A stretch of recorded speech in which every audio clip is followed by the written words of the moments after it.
Chegaram algumas perguntas que foi sugerida aí à tarde e a gente vai perguntar aqui. Eu vou largar as perguntas e vocês, quem quiser responder, responda, para não ficar direcionando muito, né? E eu dei uma lidinha em algumas perguntas, tem algumas perguntas capciosas aqui, eu talvez possa dar uma pimentada nelas também para vocês, pode ser? Primeira pergunta aí para as famílias aí. Culto familiar com criança pequena, como deve ser feito? Quem quer responder? O culto familiar com criança. Acredito que eu não botou a idade, mas que seja criança que já 2 anos, 3 anos, deve ser isso, 4 anos. Eu acho que o tamanho do culto vai acompanhando a idade da criança. Tem um texto de Ellen White que ela fala que ele deve ser curto e direto ao ponto. E atrativo. Né? Então, é isso que... Porque a primeira coisa que a gente desenvolve na criança é o gosto por aquele momento. Não é nem tanto assim aquele conteúdo profundo que você vai passar, mas é desenvolver o prazer de ter aquele momento. Alguém mais quer comentar isso aí? Ok. Outra pergunta agora aqui, ó, sobre árvore de Natal. A árvore de Natal, à luz da Bíblia, diretamente ligado aos 10 mandamentos, não na visão administrativa central da igreja. Esse é um assunto bem polêmico, especialmente porque algumas pessoas nos Estados Unidos começaram com essa questão. A árvore de Natal, obviamente, ela não tem uma ligação cristã. Se você for olhar as raízes dela, tanto quanto possa ser acurado em termos de história, alguns dizem que começou ali com a figura de Tammuz. Ok, eles, por exemplo, pegavam os pinheiros, porque esse Tammuz, que era chamado filho de Nimrod, que era grande caçador diante do Senhor, e esse indivíduo, na verdade, ele morreu, o Nimrod, e a esposa dele apareceu grávida após de um período, e eles acreditaram que ela havia sido fecundada pelo Deus Sol, e que o menino que havia nascido, que era o Tammuz, ele era considerado assim um tipo de meio Deus, meio homem, e um dia num bosque, caçando javalis, diz a história, a lenda, ele foi atacado o amigo dele foi atacado por um animal selvagem, e ele, ao defender, morreu. E ele então foi considerado um tipo de salvador, dando a vida. Então o que acontecia? O aniversário dele sendo próximo a esse 25 de dezembro, quando chegava o período, eles cortavam pinheirinhos, que são chamados de evergreen, sempre verde, eles não ficam no inverno, mesmo intenso, eles não secam, continuam verdes. Eles cortavam esses pinheirinhos, traziam para dentro de casa e ornamentavam com bolas e com cajados, representando os órgãos genitais desse indivíduo. E ele então era adorado dessa forma. Okay? Começa aí as origens pagãs. Se está correto ou não, pelo menos é o que se encontra de registro na história. Obviamente nós sabemos que o nascimento de Jesus, ele não é no período de 25 de dezembro. Essa foi uma miscigenação do paganismo com o cristianismo, quando o paganismo começou a tomar conta do cristianismo após ali o 3º século. Se você vai para a Bíblia, não tem texto para fazer conexão com o Natal. Okay? Toda essa figura que se coloca, indo ali, a árvore de Natal, etc., tudo aquilo, você não encontra registro. Você encontra registro a família de Jesus indo para a cidade Efrata ou Belém para registrar o censo ali, e Jesus nasce por conta disso, é criado em Nazaré e tudo. Então na Bíblia você não tem como encontrar. Se você for para os 10 mandamentos, você encontra ali proibição de adoração e tal, talvez poderíamos fazer essa conexão. Agora, Ellen White tem textos dizendo que nós podemos ter na igreja a árvore de Natal. Não com o fim de comemorar o Natal e o nascimento de Jesus no 25 de dezembro, mas ela diz, usar da data como motivo para angariar dinheiro e ajudar aos pobres. Uma forma de fazer contato com as pessoas. Então nós encontramos no Espírito de Profecia uma sanção para ter. Não praticar o Natal como outros praticam. E, por exemplo, na minha família, se praticava o Natal de que forma? Meia-noite, pá, bateu o sino, vamos comer a ceia. Aí comia e tal, no outro dia ninguém nem levantava. Então comemorava-se com intemperância. Sabemos que o Natal tem toda uma, por detrás tem toda uma exploração comercial, não é? Que nós também não apoiamos enquanto cristãos. O que apoiamos é usar da data para fins evangelísticos e angariar. Ela diz que deveriam ser dependuradas na árvore de Natal sacolinhas para se colocar doações. E as famílias então colocariam doações na árvore para poder veicular isso para os pobres e ajudarem em propósitos específicos. Beleza, muito bem, pastor. Tem uma pergunta agora aqui. Vamos tentar dividir ela em duas, que ela talvez vai ajudar algumas pessoas. A pergunta é assim, ó, como trazer o filho adolescente a Deus se o mundo oferece tantas atrações e a música celular o atrai de uma forma singular? Não tenho conseguido fazer o culto da família, nem o que ele faça a lição. A única participação dele é ler um capítulo da Bíblia por dia, quando, é claro, ele está disposto. Então, pelo que eu entendi aqui, sobre culto familiar adolescente, participação desse adolescente com a palavra de Deus, e sobre música secular. Então, podia fazer essa separação aí, eu acho, né? Quem quer de vocês falar sobre o culto adolescente, fazer esse adolescente ler, porque no fim a pessoa, é claro, quando ele está disposto. Angélica, tu quer balançando a cabeça para falar? Fala, Jonas. Acho que primeiro tem que entender que não tem como você fazer ele querer fazer. Você não tem como querer, você não tem como fazer alguém fazer nada. Quando você entender isso, aí você vai pensar, bom, o que eu posso fazer então? Então, o que Deus faz? O que é o modo que Deus faz com a gente? Deus, ele nos trata de uma forma muito livre, mas essa liberdade não faz com que nós podemos quebrar os mandamentos de Deus. Então, principalmente nessa questão com Deus, isso tem que partir muito da gente. Não tem, é a mesma coisa de um relacionamento. Você está num relacionamento, não tem como alguém te forçar, é para você amar essa pessoa, é para você amar. Isso não existe, entendeu? Então isso tem que ser uma coisa que parte de você. Tem que ser uma coisa, o seu relacionamento com Deus não tem como você fazer outra pessoa ter um relacionamento com Deus. Isso é uma coisa que ou acontece porque você realmente, genuinamente ama Deus, porque você percebeu o quanto Ele fez por você, ou você não admite isso e pensa, não, eu não vou admitir que Deus fez isso por mim, e larga tudo de mão. Tu vai falando do pai também, dos pais, ou tá falando só dos filhos, Jonatas? Dos dois, né? Porque dos dois. Não tem como os pais forçarem o filho ter um relacionamento com Deus, e a parte do filho é ter esse reconhecimento de que Deus é o que deu tudo, e a partir disso, tudo parte de amor, né? O meu tempo com Deus deve partir do amor que eu tenho com Ele. É só tempo que eu passo com Deus. Eu não passo tempo com alguém porque eu tenho que fazer isso. Eu passo tempo com alguém porque eu gosto daquela pessoa. Então é isso a base do nosso relacionamento com Deus. Ok. Alguém quer mais uma participação? Eu entendo que uma das características mais extraordinárias de Deus se chama livre-arbítrio. Por isso, nesse sentido, nós não podemos forçar. Agora, é óbvio que um lar deve continuar tendo regras. Culto familiar é parte de uma disposição livre. Porque um indivíduo não quer participar, não se deve deixar. Não estou dizendo que é o caso da pergunta, não é? Os pais devem continuar provendo, porque a obrigação é dos pais, de prover o culto familiar. E, obviamente, tentar entender onde está a falha. E justamente não deixar, meu filho não quer, então deixa ele para lá. Não.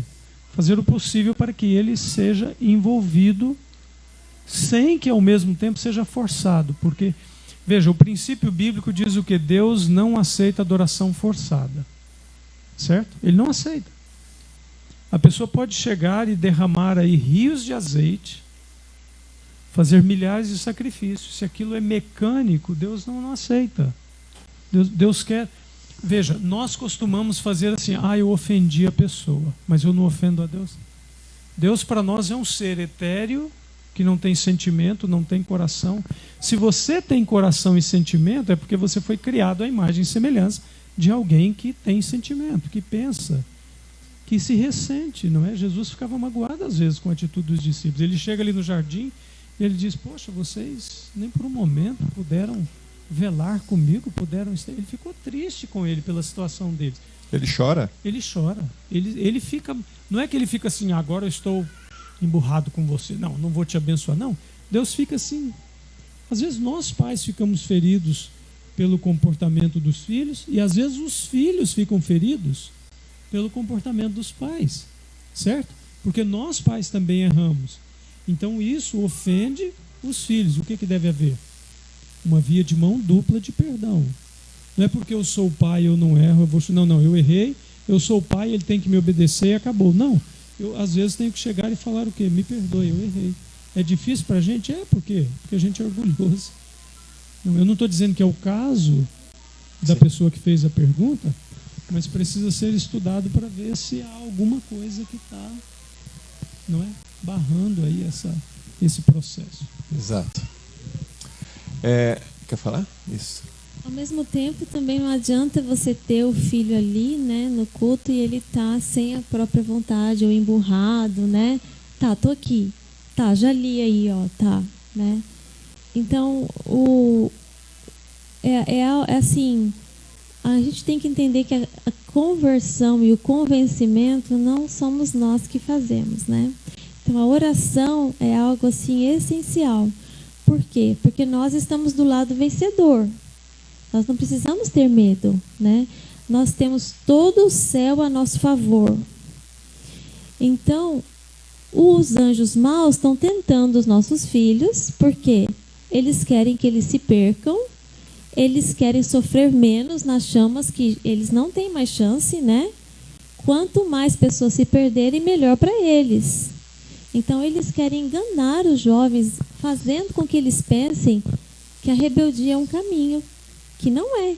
Então, eu acho que é muito, além de nós sabemos que não podemos fazer nada para mudar, né? Isso é uma coisa que vem deles.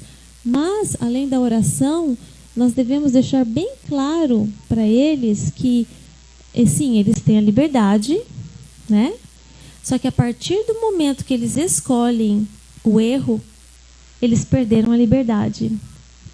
O jovem, é muito bom que ele entenda que ele só é livre enquanto ele escolhe o bem, escolhe a Jesus. Quando ele escolhe os caminhos de Satanás, ele está preso. Ele não está mais livre.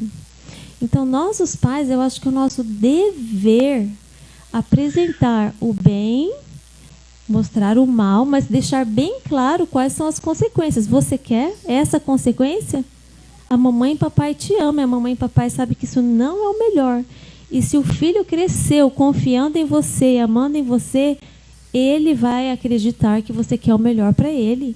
E ele vai seguir a Deus. Então, existe muito a ser feito, mesmo que nós não somos os convencedores do coração. Existem as influências. Quais são os amigos dos seus filhos? Quais são... o meio, qual é a igreja que ele frequenta, como que é a atitude. Então tem muita coisa. Você precisa mudar de cidade, de país, faça qualquer coisa para ajudá-lo, porque o céu fez tudo o que pôde por nós e por nossos filhos. Então não vamos simplesmente sentar e falar, escolheu, né? Tá bom, fazer o quê? Não, vamos lutar até o nosso último dia de vida, porque é isso que Jesus faz por nós, né? É uma coisa muito que a gente sempre recebe muitas questões nesse lado a respeito dos adolescentes, que é uma fase muito crítica para muitos dos nossos filhos, e dessa rebeldia, né, que muitas vezes existe desse lado espiritual. Eu acredito que nós precisamos, quem sabe, também rever nossa vida como pais. Se nós estamos realmente testemunhando o necessário para que possa tocar na vida dele, nossa espiritualidade, né? E eu acho que nós precisamos buscar um caminho de reconquista da confiança deles e saber que nós amamos eles. E nós estamos aqui para ajudá-los a criar essa confiança novamente. É um momento em que eles se separam dos pais, nessa crise da adolescência. E isso é muito importante, como a Angélica colocou, o pastor também. E não é só na fase da adolescência. Hoje nós estamos passando crises com nossos filhos mais adultos, mais jovens. E apesar de nós fazermos tudo o que nós fizemos, não é a garantia de que eles vão escolher ficar no nosso caminho. A única garantia que nós temos de os nossos filhos ficarem nos caminhos de Deus é a gente buscar promover essa verdadeira conversão. Né? A verdadeira conversão que eles precisam passar. E Deus tem revelado para a sua igreja passos importantes para uma verdadeira conversão, que a gente também tem encontrado muitas respostas na verdadeira educação, para que haja uma verdadeira conversão, né? Que é ter um relacionamento com Cristo. Nossos filhos precisam ter uma experiência com Cristo, um relacionamento. Eles precisam participar da obra de Cristo, que pode transformar o seu coração. Não simplesmente ver os pais atuando como missionários. Nós, como pais, precisamos fazer dos nossos filhos missionários, porque o trabalho em prol do outro, o serviço, transforma o coração. Transforma o coração. Amém. Em suma, eu acho que quer dizer, Darwin, que os nossos filhos têm que ver Cristo em nós. Fala. Eu só queria acrescentar, porque ali perguntou especificamente de mídia e música, né? Isso, eu já ia... A música secular entrando na... Eu acho assim, nós pais precisamos entender aquilo que a gente quer que os nossos filhos valorizem. Se eu não entendo, por exemplo, se o meu filho, e eu não estou julgando a pessoa que escreveu a pergunta, mas se o meu filho já tem acesso livre a celular e as músicas mundanas, é porque eu, como mãe, talvez ainda não entendi o perigo.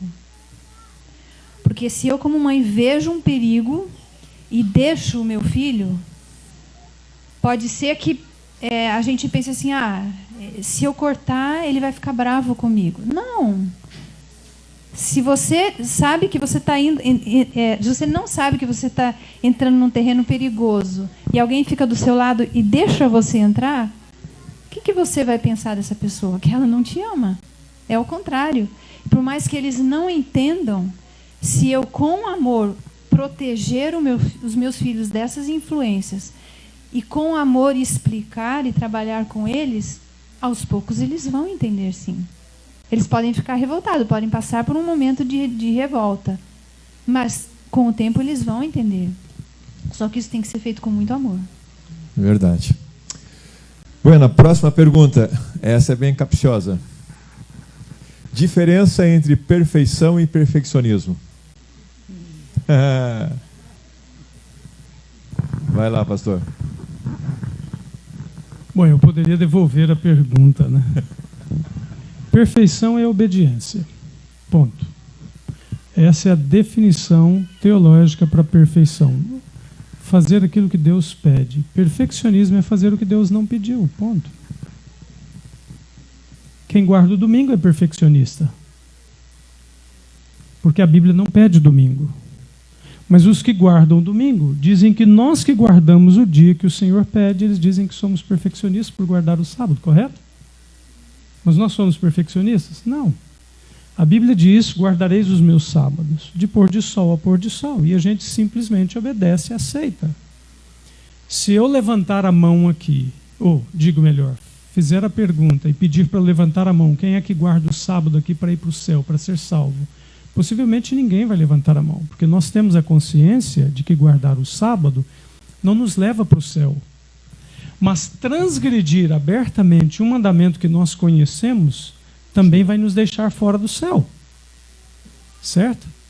Então, infelizmente, essa moda horrorosa que tem espalhado na nossa igreja, de, o fulano é vegetariano, opa, é perfeccionista. Quem falou? Então, Ellen White era perfeccionista, e Deus é o pior deles, porque foi ele que escreveu lá e registrou através da sua profetisa. A ideia não é minha, ok?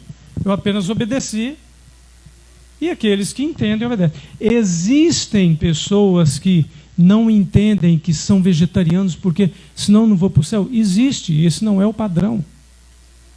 Essas são exceções, ainda que a exceção seja a maioria, ou quem sabe a minoria.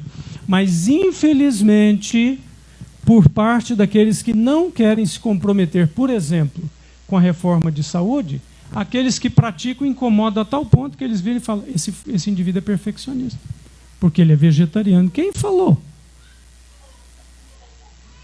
Você vira para uma pessoa, não estou acusando ninguém, mas veja, uma pessoa que fala assim, não, fulano é perfeccionista, um adventista em São Juízo vai virar para o outro e vai falar que porque ele guarda o sábado de pôr do sol a pôr do sol, ele é um perfeccionista?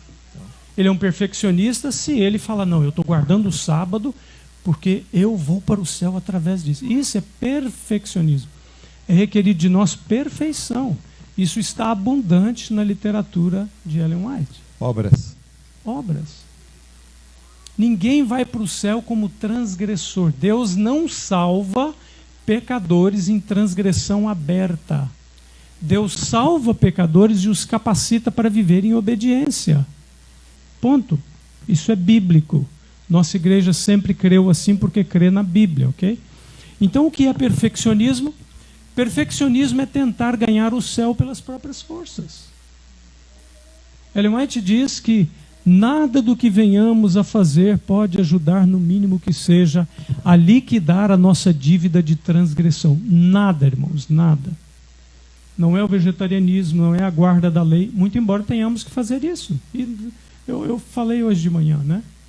Acho que ficou claro a palestra que eu dei. É um presente de Deus. Agora, os que não entendem, por exemplo, os de fora, voltando à questão do domingo, eles viram para nós e falam, não, vocês guardam. Aí você dá uma Bíblia na mão do sujeito ou da sujeita e pergunta, me prova o domingo na Bíblia. Não, Jesus ressuscitou no domingo. Cadê o texto? Um mandamento extremamente discorrido no Antigo Testamento. Será que Deus, em são juízo, na intenção de mudar, ele não deixaria um versículo sequer dizendo eu tenho a intenção de mudar? Mas não tem, o versículo não existe. Mas existe então um silêncio no Novo Testamento. Não existe, não. Eles continuaram. Agora, por que não existe sistematizado e minucioso no Novo Testamento sobre o sábado? Porque esse já era o costume de toda a cristandade. Nós não somos o início de uma nova religião. Nós somos a continuidade da religião verdadeira que por um período foi a religião israelita. Nós somos apenas a transição antes do Messias, depois do Messias, ok? Então, legalismo, perfeccionismo é dar a Deus aquilo que ele não pediu. Ok? O que ele pediu, nós temos simplesmente que, pelo poder do Espírito, obedecer. Isso se chama obediência, e não perfeccionismo. Agora, as vozes que se levantam em meio à nossa igreja, sejam elas teológicas ou não, pastorais ou não, leigas ou não, não tem um endosso de Deus para virar. Quem é vegetariano é perfeccionista. Então, a ideia é divina. Tem os desvios? Tem. Eles não são o padrão. Okay? O que Deus requer de nós é o melhor para nós. Somos salvos por fazer isso? Efésios 2:8. Pela graça sois salvos através da fé, não vem de vós, é dom de Deus. Versículo 9 e 10. Especialmente o 10. Nós somos feituras criados, feitura sua, criado em Cristo Jesus para as boas obras, as quais Deus preparou de antemão para andarmos nelas. Obediência.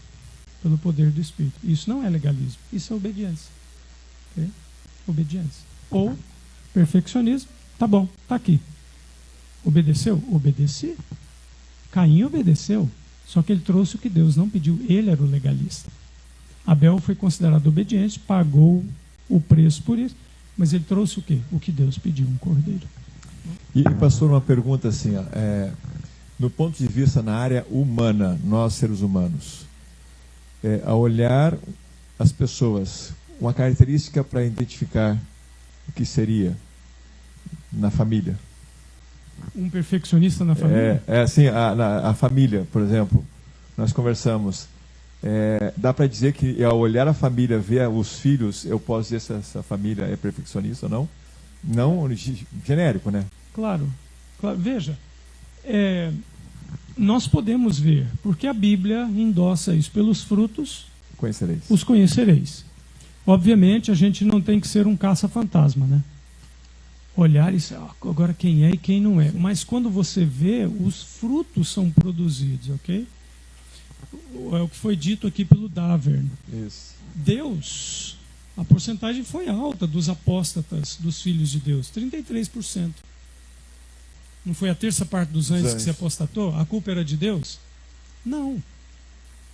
Então não é tudo que vai dar certo, porque envolve o elemento liberdade de cada um. Mas temos que fazer o melhor. Agora, as pessoas querem as bênçãos de Deus, de uma família que dá certo, mas não querem pagar o preço que se paga.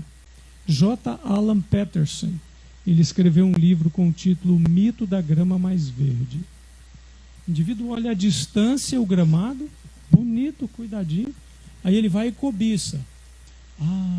A grama do vizinho é mais verde. Ele não sabe quanto tempo o vizinho passa podando, adubando, trabalhando no gramado para ficar. Mesmo assim, se você chegar em cima daquele gramado, você vai ver que tem defeitos, falhas. Então, olhar de longe e dizer, eu seria feliz se eu tivesse uma família assim. Toda família tem problema, toda família encontra desafios, toda. Não existe família perfeita nesse mundo ao quebrado. Isso não quer dizer que nós devamos desistir. O nosso gol é o quê? É fazer o melhor para a glória de Deus, certo? Beleza. Agora, é lógico que envolve aí a questão não só liberdade, mas investir tempo para que o seu gramado fique verde, em todos os aspectos, né? Exato. Obrigado. Olha só a pergunta agora aí, ó.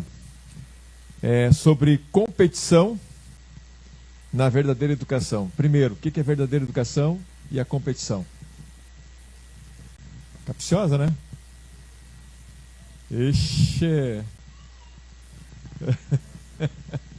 Quem quer falar?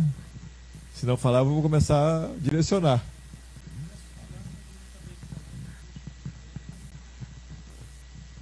Eu gosto da definição de verdadeira educação no primeiro parágrafo do livro Educação, né?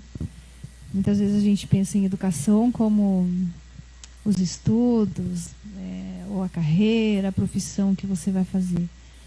Mas no livro Educação fala que a verdadeira educação é o preparo equilibrado, né? É o desenvolvimento equilibrado entre o físico, mental e o espiritual. E é o preparo não apenas para essa vida, mas para a vida futura. E esse prepara você para quê? Para servir. Para servir. Então, é o que Jesus veio fazer na terra. Jesus veio servir, Jesus veio viver uma vida de abnegação e de serviço. A competição é exatamente o oposto disso. Para eu crescer, para eu estar à frente de alguém, eu preciso pisar nela para subir. Ou então eu preciso passar uma rasteira nela para passar na frente dela. Então essa ideia de competição não vem de Deus, em momento algum. E às vezes as pessoas falam, poxa, mas nós vivemos num mundo competitivo. Sim, nós vivemos num mundo de pecado, onde quem domina ainda é Satanás. Mas no reino de Deus não existe competição. No reino de Deus existe a ajuda. Eu estou aqui para servir, para te levantar. Se você está caído, eu quero que você levante e que você ande comigo. Existem muitos textos no Espírito de Profecia que falam e explicam isso muito bem.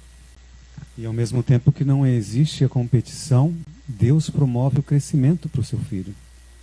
Deus promove com que ele cresça em excelência, porque essa é a vontade dele. Mas eu não preciso me preocupar em conquistar por mim mesmo meu espaço, porque Deus já tem preparado o caminho para os seus filhos. E onde ele vai caminhar, ele vai ser uma bênção para todos. Todas as suas vitórias serão vitórias para todos. E aí então não existe a competição na vida do cristão. Uma frase que eu gosto muito do livro Educação também é que a verdadeira educação e redenção é a mesma coisa.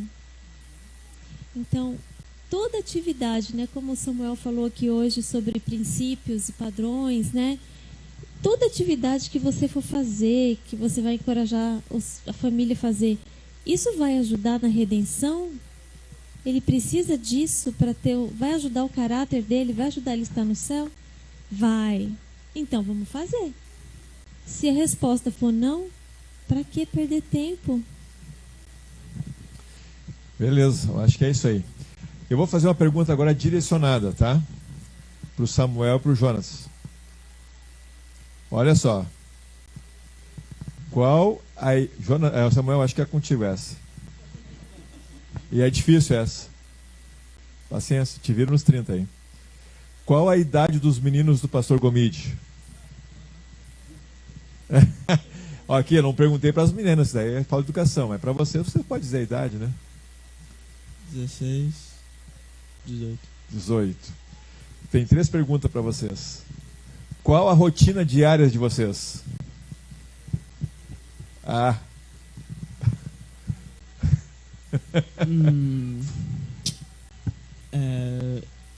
gente acorda. Maravilha. Aí a gente faz cada um faz o seu devocional. Seu culto individual. Seu culto individual. A gente tem o culto em família.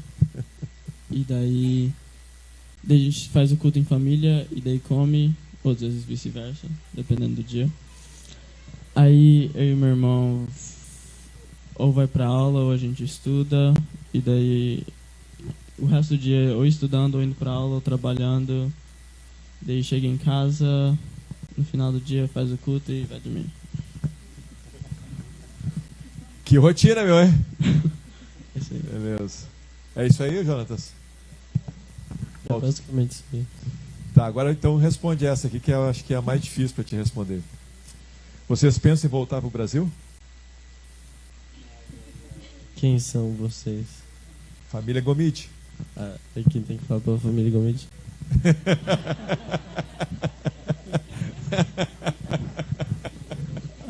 É esperto, essa é uma pergunta que,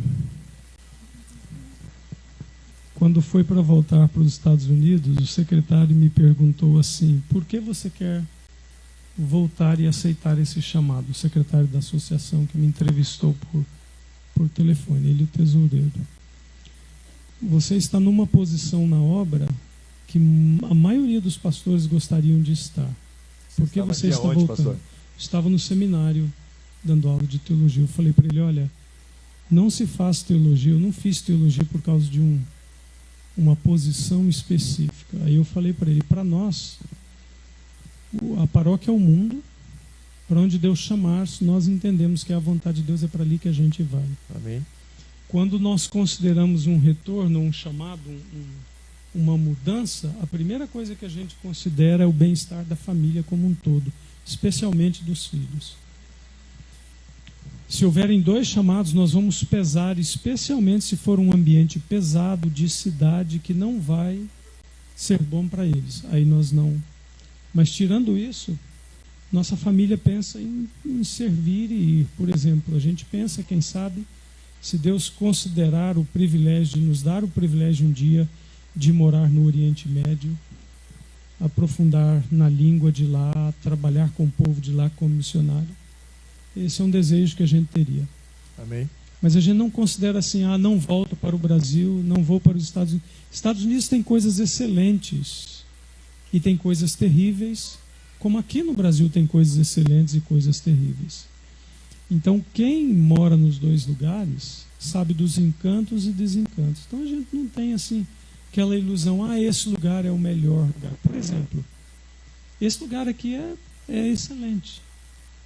Onde tem natureza, eu falo isso de coração, não falo para agradar ninguém: essa é uma fazenda bonita. Esse é um lugar bonito, tem natureza, tem um lugar dedicado para se aprender de Deus, tem aqui a liberdade e a possibilidade dos irmãos se reunirem. Então, para nós, esse é o lugar que nós gostamos de estar. Nós não tiramos nossas férias quando temos condições, por exemplo, para ir para a praia. Não, nós tiramos nossas férias assim, relacionadas a coisas que propiciem crescimento espiritual, coisas relacionadas à história da igreja, onde tenham museus relevantes, onde a gente possa... nós vamos para Disney World. Aquilo ali não vale nada. Aquilo ali é paganismo. Para a gente não serve esse lugar. Okay? Mas o mundo é a paróquia. Sim. Obrigado. Vou mexer um pouco com as meninas agora, Bazan. Qual, na avaliação de vocês, a instrução de Deus com respeito a jovens, adolescente, criança, com respeito a serviços domésticos? O que vocês acham? O que tu acha, Ana? Jesus nos ensinou a servir em todas as coisas, né? E eu acho que principalmente o serviço doméstico é um treino para a gente servir em outras áreas, principalmente quando nós somos crianças.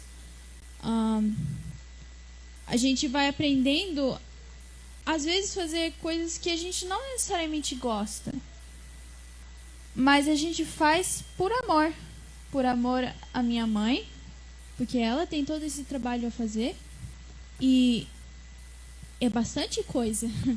E a gente pode ajudar, e assim a gente vai aprendendo a, um dia, nessas simples coisas, servir a Deus com coisas maiores.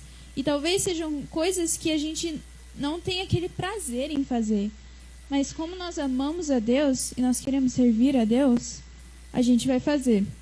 E claro, eu acho que eu até estava assistindo uma palestra semana passada que às vezes, não, meu filho tem que fazer trabalho útil. Então ele vai com 4 anos ele vai limpar a casa toda. Não é assim, mas porque assim ele vai criar uma versão. Horrível limpar a casa. Eu tenho que ficar o dia inteiro varrendo o chão com aquela vassoura com um cabo enorme que eu não consigo segurar direito. Mas eu acho que o segredo é desde pequenininho a gente ir treinando. E assim a gente vai até pegando gosto por coisas, né? Eu ia falar também, aproveitando o que ela estava falando, que, como ela comentou agora, que às vezes a gente vai pegando gosto até pelo trabalho útil, né?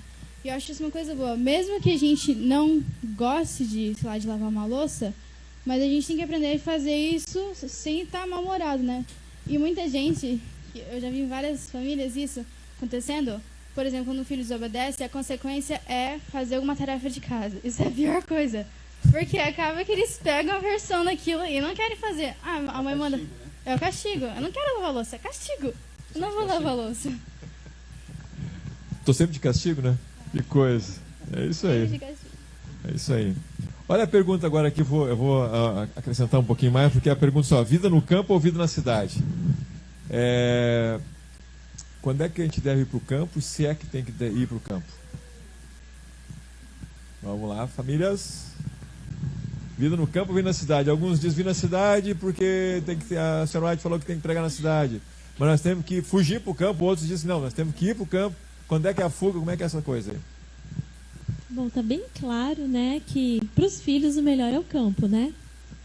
Então, a gente mesmo, quando a gente não tinha filhos, nós servíamos na cidade. Trabalhava, estudava Mas depois que os filhos vêm, você começa a pensar, não em você, né? Mas o que é melhor para eles? O que é melhor para eles? Consequentemente, tudo que a gente faz por eles, a gente recebe o benefício de volta, né? Então, nós temos aqui experimentado essa paz, temos experimentado o canto dos pássaros. Não sei quantos de vocês notaram como os passarinhos aqui nos despertam tão felizes e tão alto, né? E quantas vezes... Por que o campo? Porque nós precisamos ser relembrados constantemente de quanto Deus nos ama. E o campo proporciona isso para nós e nos prepara para o céu, né? Aqui, inclusive, é outra pergunta igual, que diz quais os benefícios e por que melhor. Só complementando a pergunta, qual o tempo de sair da cidade? Eu não creio que nós devamos esperar piorar mais do que já está para procurar sair das cidades. Okay? Na região de Belém, por exemplo, Belém tem quase 1,5 milhão de habitantes. Você vai para a cidade, pelo menos lá, okay? As mulheres elas não se vestem, elas usam o mínimo de roupa possível. Para homem isso é difícil, viu? Mesmo para o cristão sincero. Ou você tem que desviar o olhar constantemente, ou você tem que evitar ambientes. Por exemplo, a gente não vai a praias. Por que a gente não vai à praia? Ah, porque você é um lascivo? Não, porque tem mulheres bonitas ali, com um corpo bonito, que vão chamar a minha atenção como homem e dos meus filhos que são homem, que têm libido também. Então a mulher ela está ali, o corpo está sendo mostrado, é bonito.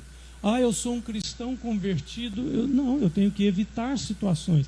Vocês querem ver uma outra situação? Meu filho mencionou sobre Israel, ok? Você vai lá, você não vê um outdoor de mulheres, explorando mulheres. É um paraíso aquilo. Você não vê a mulher sendo comercializada. Por que não põe? Por que põe mulher seminua no outdoor? Sabe por quê? Porque aqueles que fazem a propaganda sabem que isso mexe com o psicológico, com os hormônios do homem. O homem mesmo, né? Não as opções que estão tentando implantar por aí. Agora, se mexe, para que eu vou estar me expondo e expondo meus filhos? Lá em Belém tem determinadas curvas que você tem que baixar a cabeça. Se você é um cristão sincero, honesto, você tem que baixar a cabeça. Agora, se você está lá sempre contemplando, reveja suas bases de conversão, ok? Outra coisa, o que a gente vê na cidade? Por que a gente deve morar no campo? Porque no campo, constantemente, nós vemos o livro da revelação de Deus, certo? A revelação geral.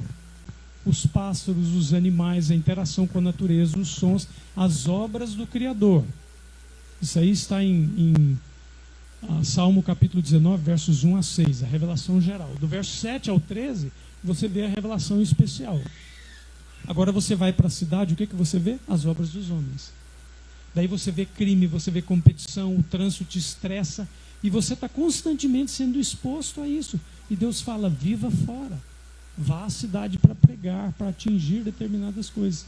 Agora, muitos estão dizendo por aí assim, não, quando sair o decreto eu saio. Não sai, não. Não vai sair. I'm sorry, você não vai sair. Por que eu estou dizendo isso como pastor? Porque quando vier o decreto, tarde demais. Você não pode comprar, você não pode vender. Uma terra não produz da noite para o dia. Você não sabe mexer com a terra. É um trabalho constante que se repete diariamente. Não tem como cultivar a terra. Toda cidade depende do campo. E quem vive no campo é rei e rainha. Olha a pandemia como é que está. Nós tivemos, antes da pandemia, tivemos a paralisação dos caminhoneiros. Vocês se lembram? Lá em Belém, em uma semana, acabou gasolina e acabou comida no mercado. Ficou o básico. O indivíduo não tem gasolina para pôr no seu carro e não tem como sair de uma cidade de 1,5 milhão. A menos que ele abandone tudo e saia andando. Andando para ir para onde? Em 5 horas de caminhada, ele consome toda a comida que ele já comeu. Onde é que ele vai arrumar? Se não tem comida no mercado para ele comprar. Você percebe que é um ciclo que aparentemente transmite uma segurança, mas que no espaço de um estalo de dedo e um decreto, tudo é tirado de você. Você pode ter um emprego, receber o salário, você vai comprar o que se não tem no mercado? Você percebe como a coisa é? Então Deus já deu o sinal. Na destruição de Jerusalém, o que ele falou? Olha, quando levantar o cerco, saia, porque o cerco vai voltar. Nenhum cristão, diz Ellen White, pereceu no cerco e na destruição de Jerusalém. Porque eles viram o sinal. Qual é o sinal? Todas as alianças que nós estamos vendo. Nós temos que... Não é que Deus abandona tudo, não é isso. Abandona os estudos, não estou falando disso. Eu estou falando, vá procurando mudanças paulatinas para lugares mais seguros. Obviamente nós vamos chegar a um tempo de perseguição que não é a cidade, não é acumular comida. Nada vai ser seguro a não ser os anjos que nos servirão. Comida, diz Ellen White, nos protegerão. Então são mudanças necessárias. E eu creio que Deus já está avisando há um tempo. Por favor, faça. A gente vê a maldade da cidade, gente. Olha a maldade das cidades. Alguns anos atrás, o Davern traduziu um livro, eu ajudei na revisão, um livro de Ellen White, uma compilação de Ellen White chamada Ministério Médico Missionário Urbano. Foi um livro que foram os hospitais e as clínicas que pediram, né? Não foi um livro assim publicado em geral, mas existe o PDF dele online, se alguém tiver interesse. Mas tem aqui no Sul, tem os livros, as associações já distribuíram. Ministério Médico Missionário Urbano. Então, está falando da obra nas cidades. E lá no meio do livro tem um capítulo intitulado Aonde os obreiros devem morar. Adivinha onde eles devem morar? No campo. E daí ela explica, né, todos os benefícios de você não ser influenciado e de você alcançar mais ainda. E a gente teve essa experiência com o ministério, né? Depois que nós nos mudamos para o campo, nós tivemos muito mais alcance do que se nós estivéssemos na cidade. E hoje, com o sistema de tecnologia, né, tu está no campo, mas está pregando na cidade, né? E certamente nós encontraremos pessoas que não terão condições de ir para o campo. Nós temos pessoas, vamos dizer, idosos, sozinhos, cristãos, que não têm condições de ir para o campo. Ou uma família que não tem nenhum recurso financeiro para poder ir. Por isso que Deus abre as portas para muitos outros terem condições de receber outras famílias. E ser uma bênção na vida delas. E assim a família de Deus será reunida e salva. Um ajudando o outro. Só um detalhe que eu lembrei, nesse livro fala de pessoas que precisarão permanecer na cidade. E esses estarão se oferecendo como um sacrifício nos últimos dias, né? Aqueles que terão uma vocação especial de permanecerem. Eu acho que ela até menciona adultos, maduros, que não têm filhos, mas eles vão se oferecer como um sacrifício, porque eles vão sofrer muito mais. E o dom profético fala que tu tem que se programar para ir. Não é para ir assim, ao Léo, chega lá, se dá mal, falta dinheiro, daí se decepciona. Então tem que haver um preparo para você ir para o campo. Quer falar, Ana? Eu só queria falar um detalhezinho, que tem muita gente que defende o outro lado, né, de não ir para o campo, que minha mãe já falou um pouquinho, né, que nós temos que pregar para as cidades não podem ficar abandonadas. Se todo mundo for para o campo, o que vai acontecer com as cidades? Mas na Bíblia nós temos o exemplo de Enoque, né? Enoque morava no campo, mas que homem de Deus que ele era na cidade. Ele evangelizava a cidade e ele andou com Deus, tanto que Deus resolveu tomá-lo para si, né? Então esse não é um argumento que... é verdade que tem muita gente que vai para o campo e esquece evangelismo. Eu vou fugir, vou ficar no meu cantinho com a minha família. O que não é o momento disso. Né? E é egoísmo, né? Então nós temos que ir para o campo, mas ainda assim nós precisamos evangelizar as cidades, mas morando no campo. Isso aí. Pode falar. Só queria repartir uma experiência de uns amigos. Nós temos alguns amigos que moram no campo e vivem da terra. Tanto aqui, né, como nos Estados Unidos. Mas mais nos Estados Unidos, que eles moram mais tempo, tenho amigos. E durante o Covid, que muitas pessoas perderam emprego, negócios foram fechados, eles vivem da feira. Eles disseram que foram os melhores anos deles. Olha só. Então, assim, aquele trecho que quem tem um pedaço de terra como reis e rainhas, né? Eles não sofreram, muito pelo contrário, venderam assim, eles não estavam dando conta do trabalho, de tanta procura que tinha. Amém. Amém. Olha só a perguntinha que veio agora aqui, ó. Quais os padrões cristãos para o namoro? Deixa eu ver se eu leio aqui direito. Qual a idade ideal? Quais os pré-requisitos? Olha que pergunta comprida aqui. Como deve ser o namoro? Eu não entendi se é familiaridade ou família e a idade, mas eu acho que é familiaridade. E qual o papel dos pais nesse sentido? Vamos por partes. Jack Stripador aqui. Quais os padrões cristãos para o namoro?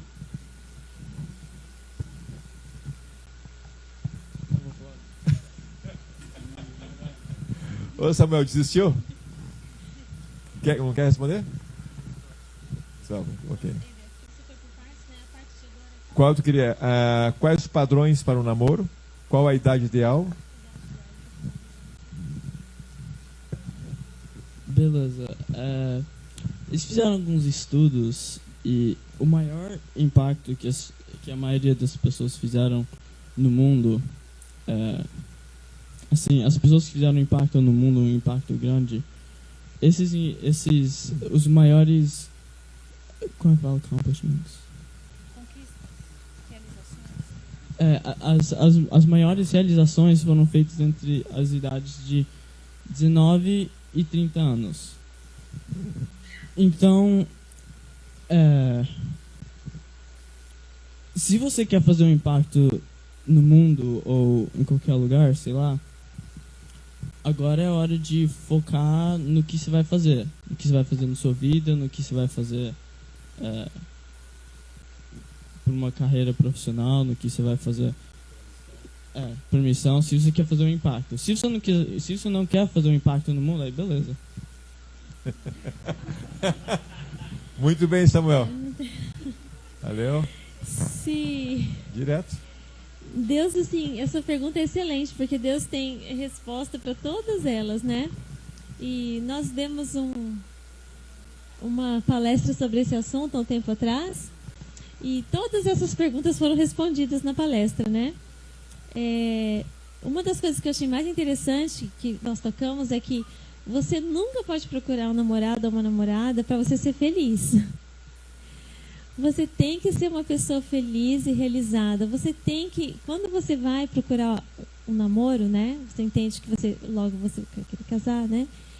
Você tem que entender, primeiro, não é o que a gente pensa aqui, né? A gente tem procurado entender o que Deus pensa, né?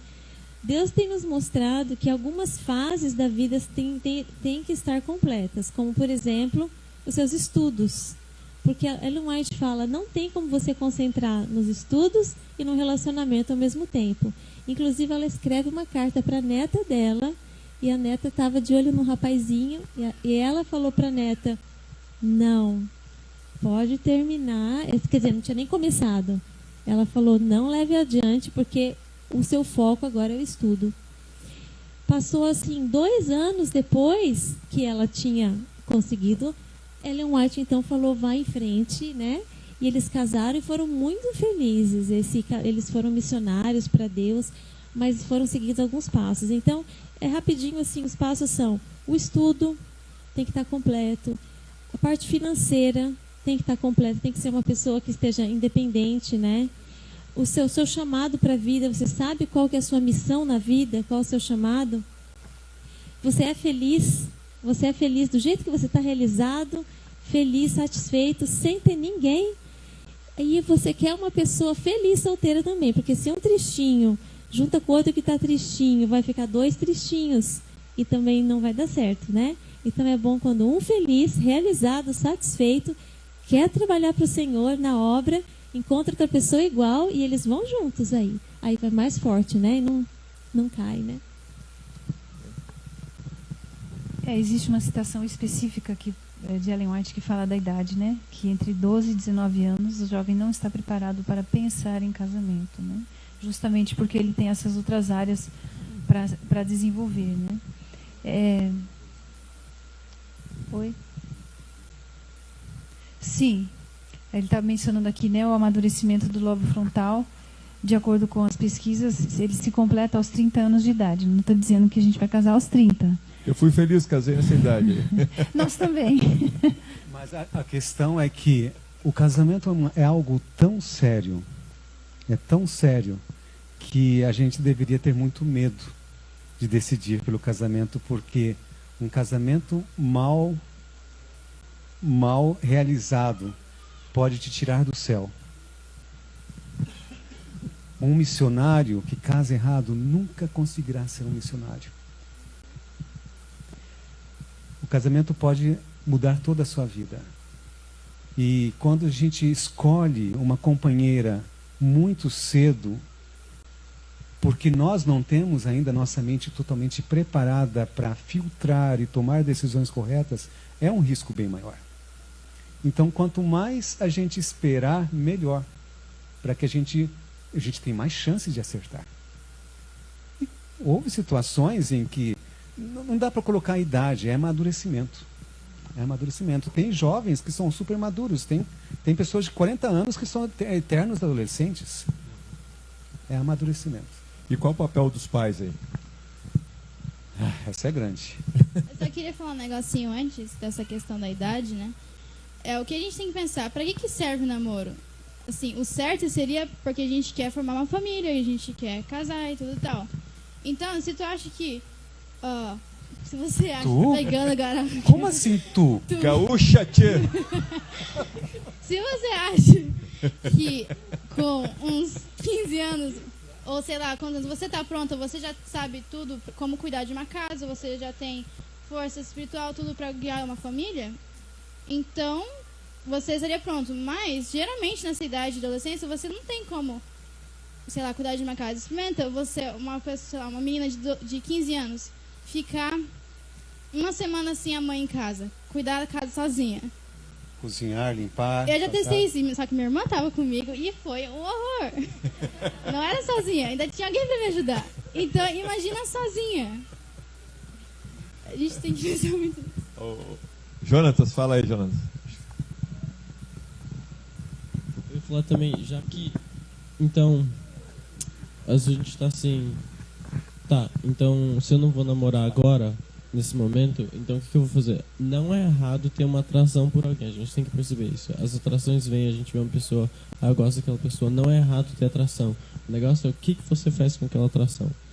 Não namorar não quer dizer que você tem que virar um monge e ser um doido lá no meio de um mosteiro, evitando pessoas do sexo oposto e nada, você pode ser amigo. Agora, é difícil, quanto mais velho você fica, ter aquela proximidade e ao mesmo tempo ter o relacionamento certo cristão, né? Então, não é errado ter atrações, o negócio é o que você faz com ele na hora certa. Exatamente. O papel dos pais, eu vejo assim, por exemplo, quem tem filhas, né? O pai é muito importante e é um desafio. Para mim é um desafio. O pai é muito importante para as necessidades emocionais da menina. O equilíbrio emocional dela. Um pai que é presente e consegue dar à filha toda a necessidade que ela precisa nessa parte emocional, ela vai ter menos necessidade de buscar um namorado precoce, porque ela encontra no pai aquilo que ela precisa. Muitas meninas, elas começam a namorar muito cedo porque não tem um pai ali, né, cumprindo o seu papel para com ela, de amigo, de pai, de conselheiro, de alguém que ama e que cuida, né? E exato, vai buscar o apoio em outra pessoa. Os pais, eles têm uma função muito grande de aconselhamento para os filhos. O pai precisa ganhar abertura com os filhos. E isso só se forma no dia a dia, sendo um amigo, sendo amoroso, sendo fiel. E conseguir com que um filho se abra para um pai é uma vitória muito grande para uns pais. No momento em que, no nosso caso, a gente tem experimentado isso, a gente louva a Deus por isso. E eu pergunto até, Senhor, eu acho que a gente não merece tanto, né? Porque a maneira como elas se abrem, principalmente com você também, né? É um trabalho que é feito de amizade por muitos anos. Amizade, conquistar a amizade dos filhos. Isso é muito importante, porque os filhos precisam de alguém para aconselhar. E se eles não tiverem nós, eles podem buscar isso em outros que não são segurança. Só complementando aqui o que o Davi falou, não esquecemos que nós, pai, homem, somos responsáveis na parte psicológica e sexual, tanto do menino como da menina. A ausência de um pai pode haver distúrbios, tanto do menino como da menina. Então, a importância do sexo masculino e, sem falar do sexo feminino, a importância da educação, né? Ana? Eu queria falar que, às vezes, eu acho que como adolescente, às vezes é difícil você se abrir. No início, quando comecei com alguma coisa, era difícil eu ir me abrir com minha mãe e falar com minha mãe olha, mãe, eu gostei desse menino, mas eu sei que não tá na hora, e eu não sei o que fazer. Me ajuda. Foi muito difícil para mim falar isso para ela. Mas nossos pais têm muito mais experiência que a gente. E a gente tem que ter essa liberdade de falar com eles. Porque eles, quando eu cheguei com eu pensava, será que ela vai falar? Ela vai começar a me acusar? Não, eles não vão te acusar. Eles vão estar lá para te ajudar. E te explicar coisas que você não sabe. E eu não lembro quem que foi. Eu acho alguém que estava, eu acho que não era nesse assunto, mas eu acho que se aplica isso, que estava tendo algumas dificuldades e não tinha coragem de falar com os pais, não tinha não sabia como fazer isso, e começou a escrever cartinhas falando que daí ele não tinha que estar lá na frente dos pais dele falando isso, e dava para a mãe. E assim foi, eu acho que foi sobre isso, né? E a mãe respondia por cartinha, começaram a enviar cartinha, e com o tempo ela foi conseguindo se abrir mais com a mãe. E agora elas falam normalmente sem problema sobre isso, né? Isso ajudou. Legal.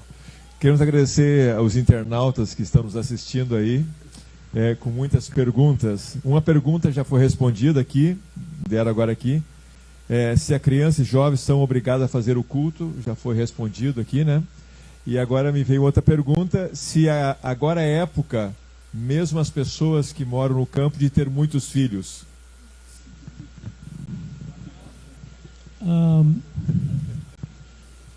Veja, nós somos responsáveis por aquilo que colocamos no mundo. A primeira coisa que pais adventistas, cristãos devem pensar é: eu vou colocar um ser humano no mundo pelo qual eu sou responsável pela salvação dele.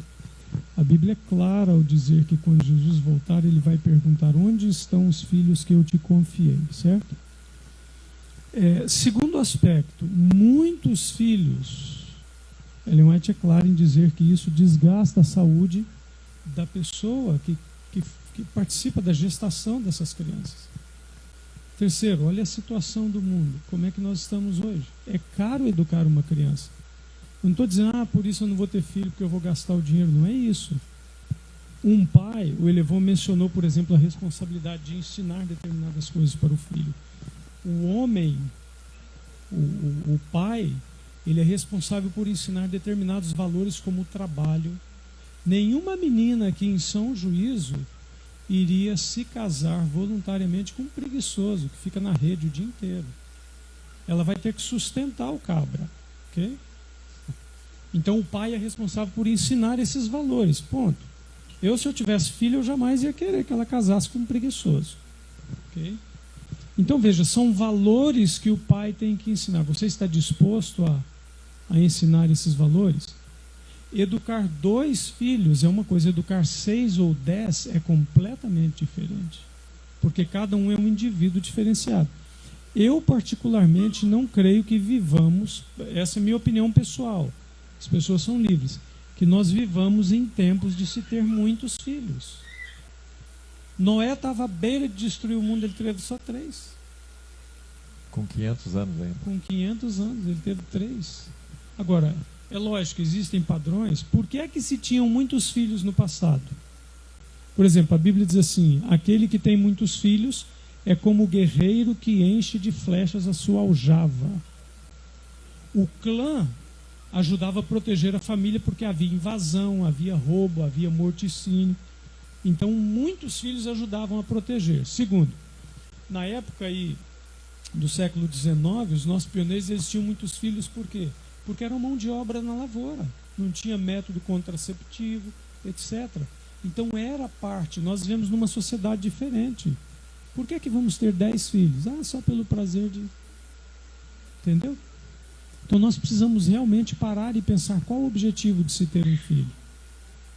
Estou eu pagando o preço para a salvação deles, para conduzi-los para o céu? Então tudo isso tem que ser considerado.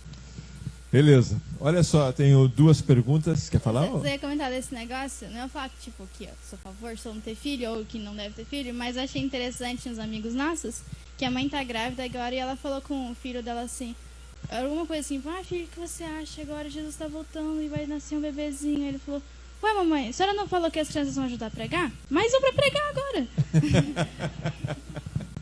É também, né? Olha só, tem duas perguntas que são basicamente uma. Como educar os filhos nesse tempo de tecnologia? E quanto tempo posso deixar um adolescente no telefone? Quais os malefícios?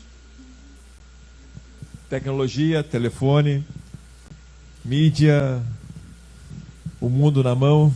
Amanhã eu vou tocar um pouquinho sobre essa questão de mídia, filmes, novelas, desenhos animados. Vocês vão ouvir o que querem e o que não querem. Mas eu vou falar assim mesmo. Agora veja. Hoje você quer deixar para amanhã para responder? Não, eu vou falar amanhã, mas Tá. Hoje eu só vou dizer uma coisa. Veja, você tem aqui a oportunidade de ter uma Bíblia, os escritos de profecia. Eu tenho aqui um aplicativo, que é o Logos, por exemplo, é um aplicativo teológico que eu tenho de interação com o meu computador há 12 anos. Okay? E eu tenho aqui mais de 100 mil livros dentro deste aplicativo. É muito livro, é mais do que a maioria de bibliotecas públicas. São todos livros teológicos, ética, história, etc. Mas, ao mesmo tempo, uma pessoa pode ter aqui dentro músicas que não prestam, livros que não prestam. Ele pode navegar em sites pornográficos, que, inclusive, até entre pastores, tem tido problema com isso. Homens que dizem que em toda a plateia existem pessoas que têm vício de pornografia. Homens e mulheres.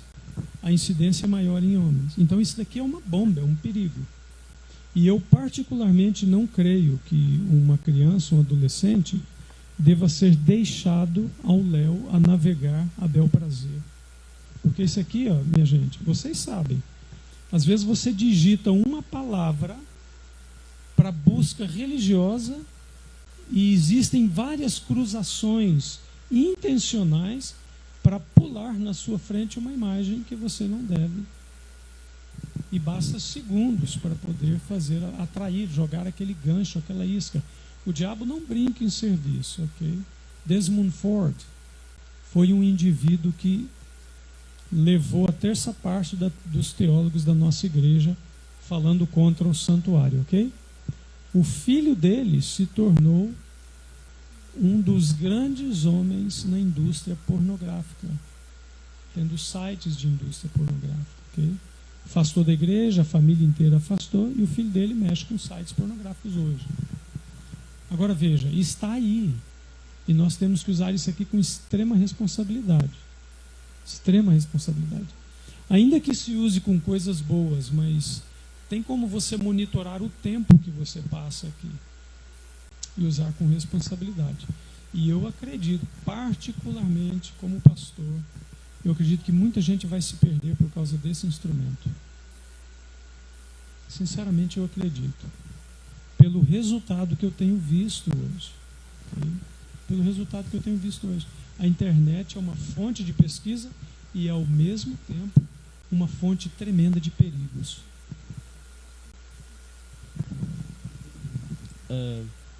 Eu não tive celular até os 17 anos.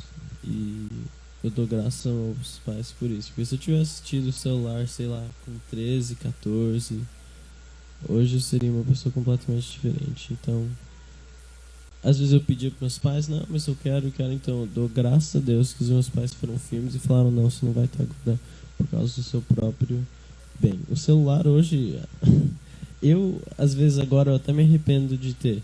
Porque qual que é o propósito? É comunicação. Hoje em dia o celular vai muito mais além do que comunicação. Então, os filhos pedem, mas eu vou falar para os pais agora, sejam firmes.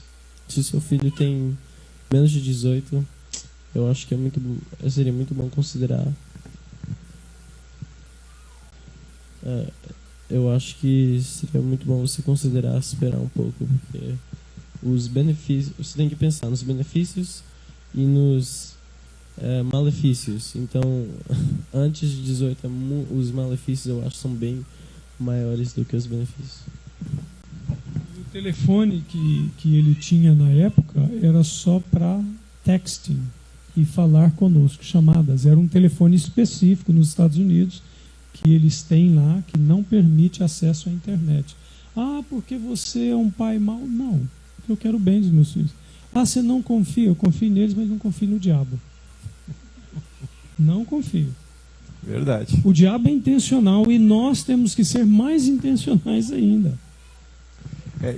Desculpa, Ruth, quer falar?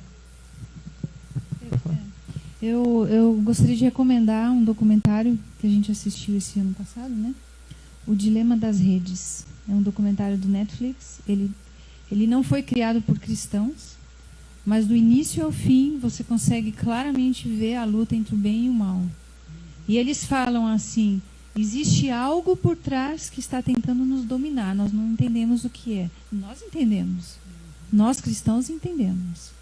Mas isso são pessoas que trabalharam lá no Vale do Silício, nas grandes empresas, são criadores de softwares, as pessoas que criaram o Facebook, criaram o Instagram, essas pessoas, eles sabem o que eles fizeram. E eles passaram a ter uma compreensão melhor e hoje eles alertam quanto aos perigos que eles mesmos criaram. Arrependidos, tentando restaurar, né, uma sociedade. Então, procure assistir esse documentário, porque vale a pena para a gente se informar, a gente precisa tomar decisões informadas na nossa vida, né? Nós também optamos, a Ana teve o primeiro celular com 18, ainda com muito medo, né?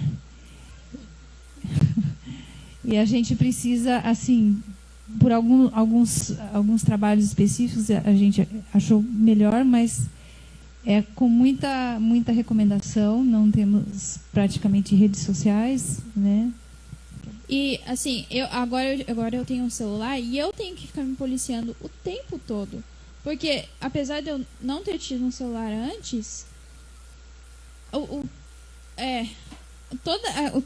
sistema, tudo te prende. Você, às vezes, inconscientemente fica lá 1, 2, 3, 4, 5 horas sem perceber. E eu tenho que ficar me policiando o tempo todo. Porque eu acho que mesmo se você chega a uma idade que você precisa, igual no meu caso, eu percebi que não estava dando mais para mim.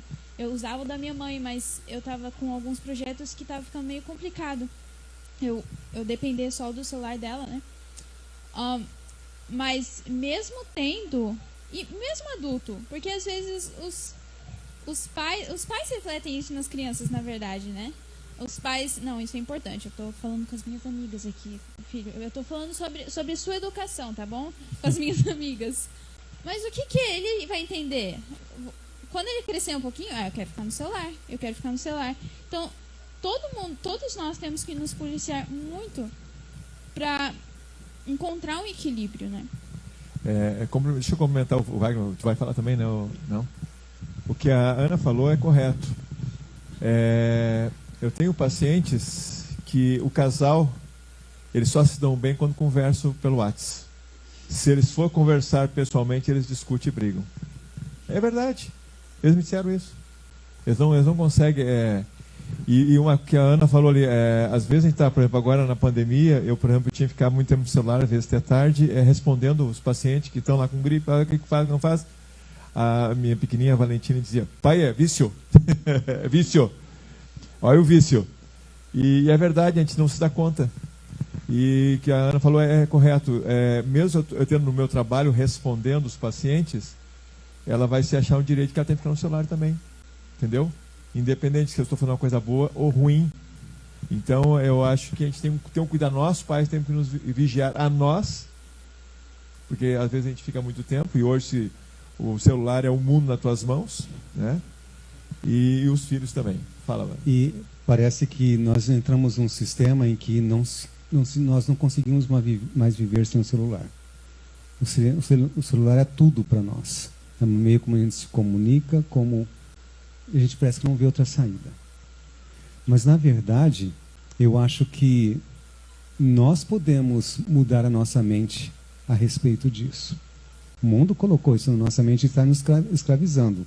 Nós entramos numa crise lá em casa por causa do ministério. o nosso ministério com as redes sociais. Como que nós vamos viver sem redes sociais hoje com o nosso ministério? Como que as pessoas vão receber as nossas mensagens de outro jeito? A gente se colocou numa prisão e isso estava destruindo nossa família. A gente estava sentindo o efeito na nossa família. E é por fé que a gente está buscando uma mudança. As pessoas perguntam, mas como é que você vai fazer com o seu ministério agora sem Facebook, sem Instagram? Né? Eu tenho assim pensado, Senhor, se é a tua vontade, eu tenho que confiar em ti. Eu não posso mais sacrificar a minha família dessa forma para atender uma necessidade que o mundo impôs para nós. E Deus tem feito milagres quando nós saímos dessas redes sociais como ministério. Tem feito milagres em levar o nosso ministério de uma forma que, imagina só, que o Espírito Santo tem muito mais poder e rapidez do que o WhatsApp. Sabe? E que em qualquer Instagram, Deus tem trazido pessoas com um meio muito mais superior a essas tecnologias que os homens têm. A gente está indo para o fim, tem mais 2 perguntinhas. E a próxima agora, na real, é dividida em 2. É uma, mas é 2 perguntas diferentes. Como manter um casamento em tempos líquidos? E como manter o casamento no tempo do fim? Como manter o casamento? Pergunta-chave aí. Nesse tempo que nós estamos vivendo, onde a mídia nos mostra que casamento é vulgar, a gente está vendo aí o IBGE falando que mais de 30% dos casamentos se separam em 4 anos. O casamento é descartável, aliás, nem que se casa hoje, fica junto para ver o que acontece, né? Onde o diabo está atacando uma coisa que Deus fez primordial lá no Éden. Como manter o nosso casamento como cristão nesse tempo em que tudo é vulgar, tudo é relativo e a gente traz o mundo para dentro de casa com a mídia? Acho que a receita é a mesma, né? Submissão a Deus e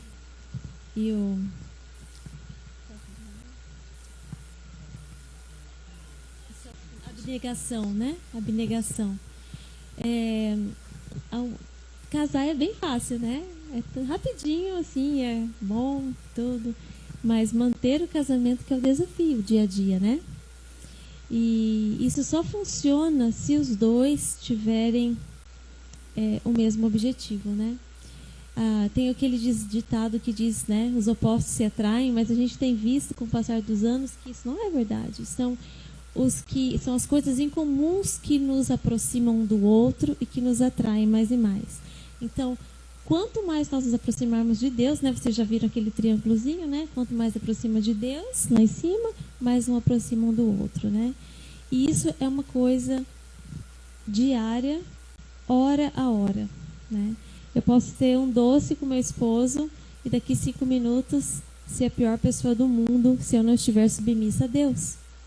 Então, e para isso acontecer, eu tenho que ter buscado. Eu busco a Cristo sozinha, Ele busca sozinho. E então nós vamos juntos poder crescer, né? Esse é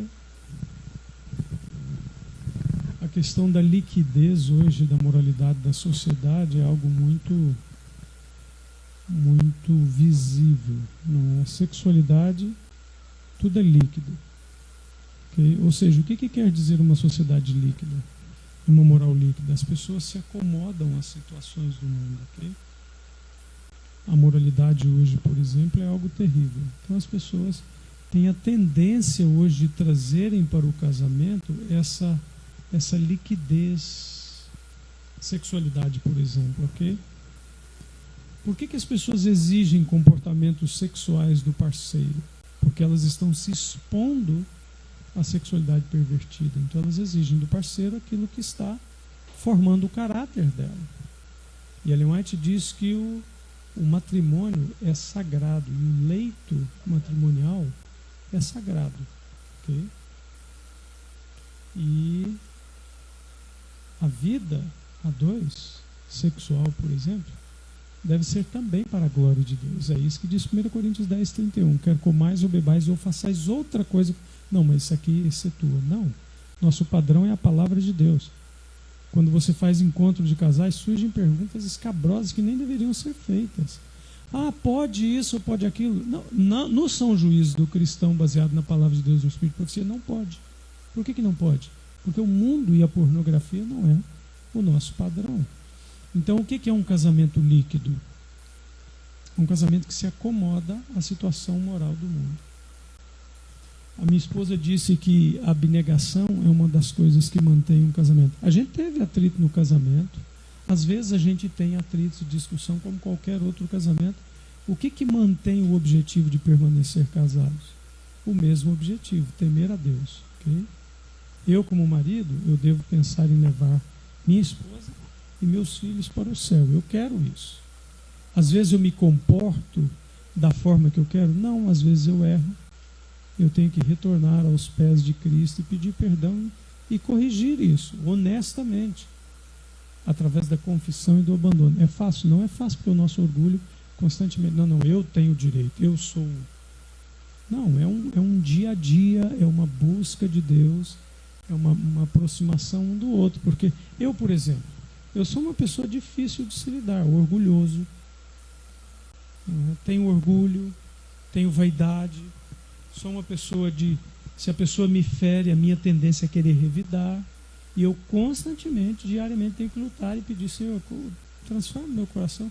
Eu sou um indivíduo que, se eu estou no trânsito e alguém me fecha, minha primeira tendência é buzinar, é acelerar, é jogar o carro para cima. Infelizmente, esse foi o comportamento que eu vi a vida inteira. Isso foi formado no meu caráter. Então, constantemente, eu voltei a Belém agora. Fui dirigir lá, a mesma coisa. Aí o indivíduo me fechou assim, pá, entrou na minha frente. Quase bate no carro que estava emprestado para eu dirigir, para ir no médico checar minha visão. Aí ele jogou a Cherokee dele na minha frente assim, tirou os pés. Aí eu fiquei rindo. Me deu vontade de rir. Eu fiquei pensando, Senhor, pobre dessa criatura, né? Mas anos anteriores eu fazia a mesma coisa, desafiava no trânsito. E a minha esposa me ajudou. Eu não gostei da época da ajuda dela. Quando ela puxou minha orelha e falou, você vai me deixar viúva agindo desse jeito no trânsito. Na América você dirigia maravilhosamente, aqui não. Aí ela disse assim para mim, o problema não está no tráfego de Belém, o problema está no seu coração, no seu caráter. E Deus está te dando a oportunidade de consertar isso. Então veja, casamento não é fácil, gente. Se fosse fácil, tudo a mil maravilhas, não haveria um índice de divórcio altíssimo. Okay? Agora, nós pertencemos a uma linhagem diferente. Qual a linhagem? A linhagem celestial.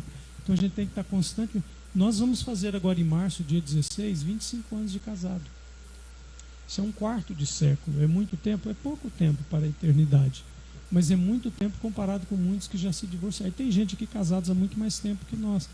E todos eles, se são honestos, vão responder, não, o casamento não é fácil. É porque não é fácil que Deus permite. Sabe por quê? Porque o casamento é um grande espelho para mostrar os meus defeitos que precisam ser consertados para que Deus me mantenha no caminho da salvação.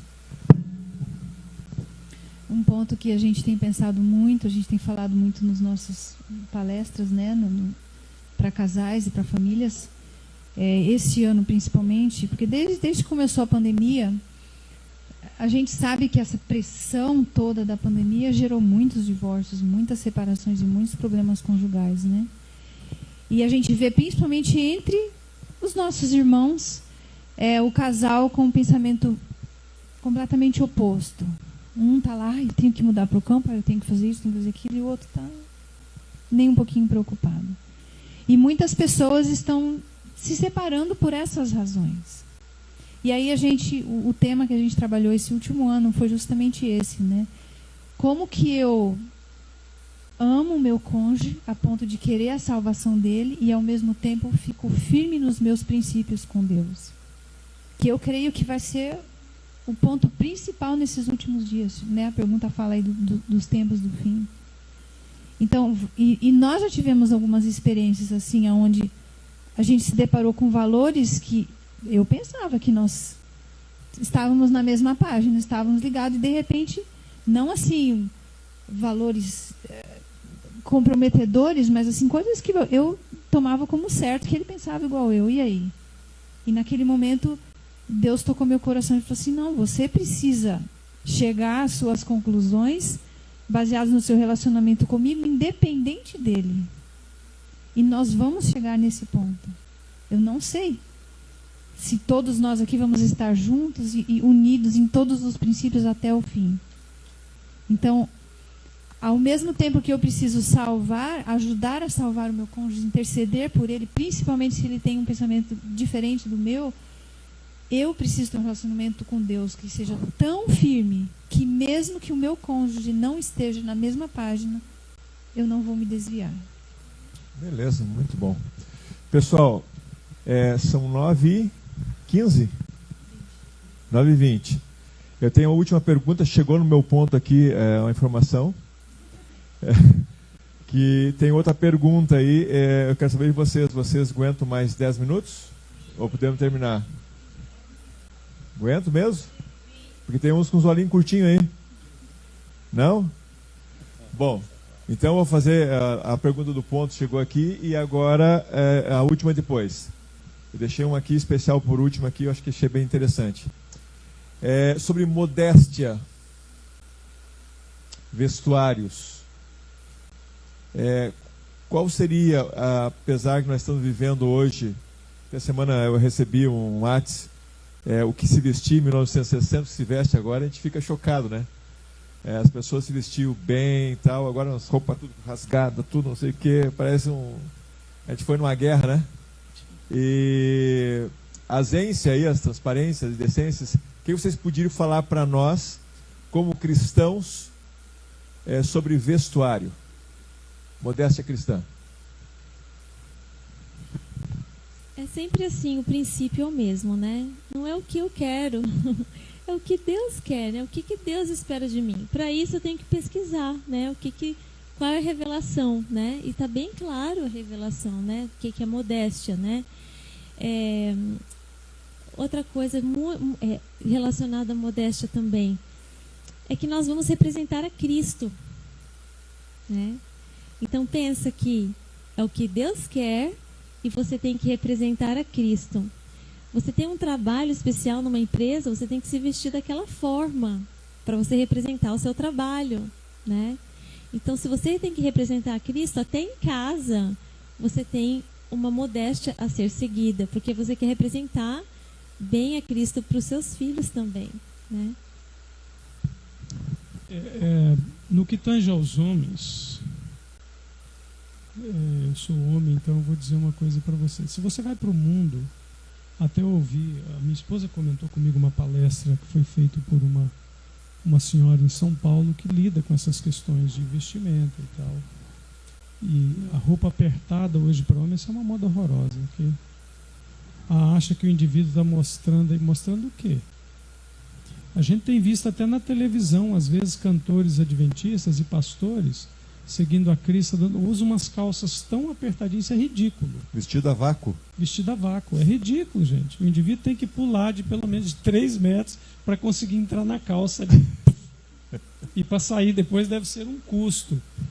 Veja, modéstia não é só para a mulher. A mulher não deve mostrar as partes do seu corpo.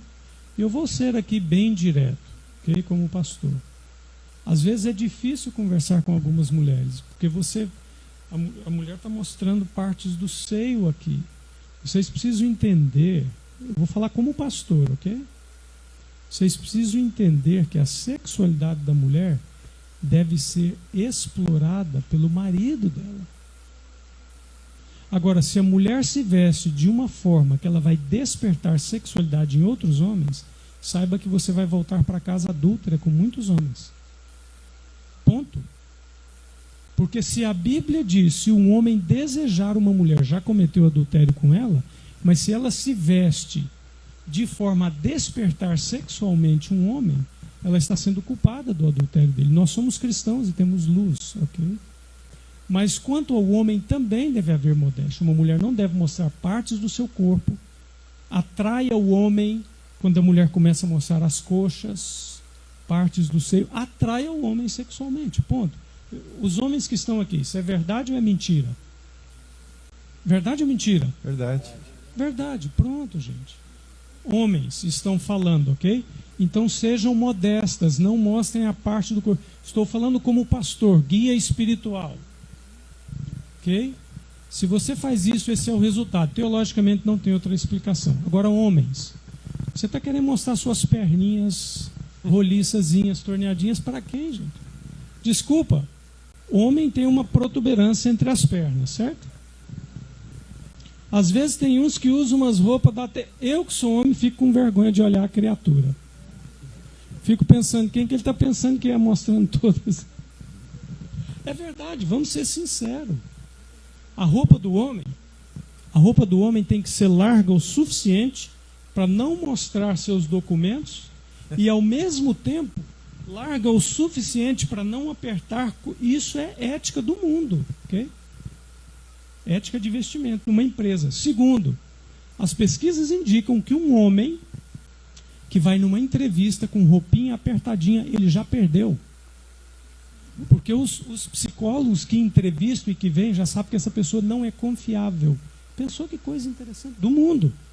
E quanto a nós que somos cristãos, não devemos mostrar, nem o homem nem a mulher. Eu quando me apresento em público como pastor, as pessoas têm que me reconhecer como pastor, não como boizinho. Ok? O mundo não é nosso padrão. Na minha vestimenta, no meu palavreado, no meu comportamento, na minha relação com o sexo oposto, com o sexo masculino, as pessoas têm que reconhecer em mim o quê? A minha profissão não pode ser separada daquilo que eu creio ou que eu falo. Eu sou um pastor, eu tenho que ser reconhecido dessa forma. E a vestimenta, não se engane, a vestimenta ela fala muito de quem a pessoa é. Modéstia, sobriedade, saúde, tudo está envolvido na vestimenta, para homem e para mulher. Rapidinho, tem um pensamento de Ellen White, eu não vou me lembrar palavra por palavra, mas basicamente ela fala que o vestuário imodesto, ele incute pensamentos nos olhos de quem o contempla e de quem o usa. Então, ele transforma. Então, quando eu visto uma roupa para atrair a atenção das pessoas para o meu exterior, para o meu corpo, né? Em primeiro lugar, eu estou me desvalorizando, porque aí eu deixo de mostrar o que eu tenho no meu interior, né?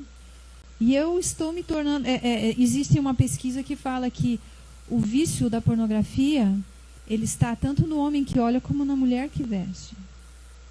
Então, a mulher que se veste de forma a atrair a atenção de um homem, ela tem o vício também. Ela tem um problema muito sério. Porque ela não tem valor. Ela acredita que não tem valor, não é que ela não tem. Ela acredita que ela não tem valor e essa é a mensagem que ela passa para os outros. Então isso é muito triste. Complementando esse tema, eu fiz a pergunta justamente para provocar isso. Nós perdemos agora o mês passado o pastor Elbio Menezes, jubilado já, e uma mensagem que ele fez eu achei muito interessante. Ele diz assim, que a areia da praia tem um poder que ninguém conhece. Essa areia da praia consegue tirar a roupa das mulheres. E a roupa das mulheres na praia, ele diz assim, qual a diferença de um biquíni para uma lingerie? O tecido só. Não tem diferença nenhuma. É só o tecido, mais nada. Então, a modéstia, o que o pastor falou, eu justamente queria chegar nessa aí, pastor. Nós somos cristãos e nós temos que vestir de acordo como cristão. E hoje o mundo está oferecendo aí algo escandaloso. E infelizmente isso está entrando na igreja. Há um tempo atrás, em uma igreja aí, alguém foi cantar, se lia até a etiqueta da calcinha. É complicado. Então, assim, eu acho que a modéstia cristã, nós temos que voltar, né? Buscar, resgatar isso aí. Por isso que eu fiz a pergunta de propósito. Última pergunta para encerrar. E achei interessante essa pergunta. Como saber a vontade de Deus para a minha vida? Revelação. Está com sono. Curto e grosso. Não estou com sono não, gente, veja. Não, mas a resposta é essa, né? Essa aqui é a resposta. Isso aqui é o mapa rumo ao céu. Se a gente quer saber a vontade de Deus, está revelado aqui. E tudo, né, pastor? Tudo. Você tem profecia. Olha a profecia das 2.300 tardes e manhãs. Ali começa com 7 semanas, 62 semanas, 70 semanas, para demarcar o momento exato em que a nossa libertação se encarnaria nesta terra, Jesus Cristo. O mapa da mina. Qual a vontade de Deus para mim? Que ninguém se perca, mas que todos sejam salvos. Muitos se perderão. Por quê? Porque não aceitam a vontade de Deus para a sua vida. Tem sobre educação de filhos, tem sobre dinheiro, casamento, sobre finanças, sexualidade. Basicamente, sexualidade. quase todos os livros do Novo Testamento falam sobre sexualidade. Tem tudo. Então, o que Deus quer para mim? Buscar na palavra. Fala, Ruth. Quer falar? Hoje tem muitas pessoas que oram e pedem sinais para Deus. O que é uma coisa boa. Porém, se os sinais que você vê na sua vida discordam do que está escrito aqui, tenha medo. Porque talvez eles não vieram de Deus. Ruth, falando nisso, só para terminar da minha parte, prometo que eu não abro mais minha boca hoje. A Carol está olhando, ela está dando uma risadinha. Está acabando, Carol. Eu fui na formatura do teológico desse ano, e o pastor Jan Zukalski, meu amigo, ele me mostrou um vídeo. Ele falou: Gomide, olha que coisa terrível isso aqui. Uma mulher na internet, daqui do sul, ela postou um vídeo dizendo, ela falando assim, a experiência religiosa dela, Adventista do 7º dia. Aí ela disse assim: se a pessoa me ver aí na internet, eu não tenho problema em expor. Ela pôs na internet, então eu vou comentar o meu desapreço pelo vídeo dela, ok? Eu discordo, porque a revelação não vem pelo sentimento. Deus usa impressões na mente, Deus usa a natureza como revelação geral, Deus usa a revelação especial, que é a Bíblia, e Deus a Cristo. E tem que ser tudo combinado, em concordância. Mas ela disse assim em súmula, que ela clama pelo Espírito e o Espírito vem e produz um friozinho nela, um tremor, um friozinho. Aí no vídeo ela termina dizendo assim, que o Espírito a orientou a pedir exclusão da igreja. Não precisa mais da igreja. Esse é o espírito do diabo, do inimigo, porque não é o Espírito Santo. Ellen White diz que existe uma igreja, é a igreja de Laodiceia. Essa igreja vai triunfar até o porto seguro, alquebrada, perseguida, vindo das choças dos cadafalsos, dos calabouços, mas é a igreja de Deus. E Ellen White diz que não tem autorização do céu as pessoas que rejeitam e dizem é Babilônia. Tem problemas, está ali, mas é a igreja de Deus. Eu não estou defendendo as coisas erradas, eu estou defendendo aquilo que Deus endossou e falou. Não toque, é a menina dos meus olhos. Então não existe essa história zen, recebendo iluminação. Nenhuma revelação do Espírito jamais contradirá a revelação escrita, ok? Isso é teologia bíblica e teologia adventista, porque concorda com a Bíblia. Então, eu apenas pegando um endosso ali, a revelação é a vontade de Deus para nós. É muito perigoso basear a experiência com Deus em sentimentos, porque o diabo usa sentimentos. Na maioria das vezes, os sentimentos são contrários àquilo que já está revelado. E uma coisa, complementando, antes do Davi falar aqui, às vezes algumas pessoas dizem assim, é perigoso também, vou falar agora aqui. Eu vou orar a Deus e vou abrir a Bíblia assim, e o que ele me falar aqui, ele vai... às vezes Deus até pode falar, mas não é o correto. O correto é estudarmos o tema sobre o assunto, né? Eu não sei se será isso que eu falar ou outra coisa, Davi. É justamente esse perigo que nós estamos vivendo nesse momento da nossa história. Nós que nos envolvemos com muitas famílias, inclusive com ministérios, nós temos visto esse risco acontecer, de nós buscarmos a orientação, movidos simplesmente pelo Espírito, e deixarmos o que assim diz o Senhor de lado. O Espírito Santo é algo que nós temos pedido para Deus, né, o derramamento da chuva sobre nós, mas corremos esse risco de abandonar o que assim diz o Senhor e depender totalmente do Espírito, que pode ser usado por um engano satânico. Então, nós precisamos nos apegar à palavra e sermos movidos pelo Espírito em conformidade com ela. Amém. Quer falar, Samuel? Sim, rapidinho.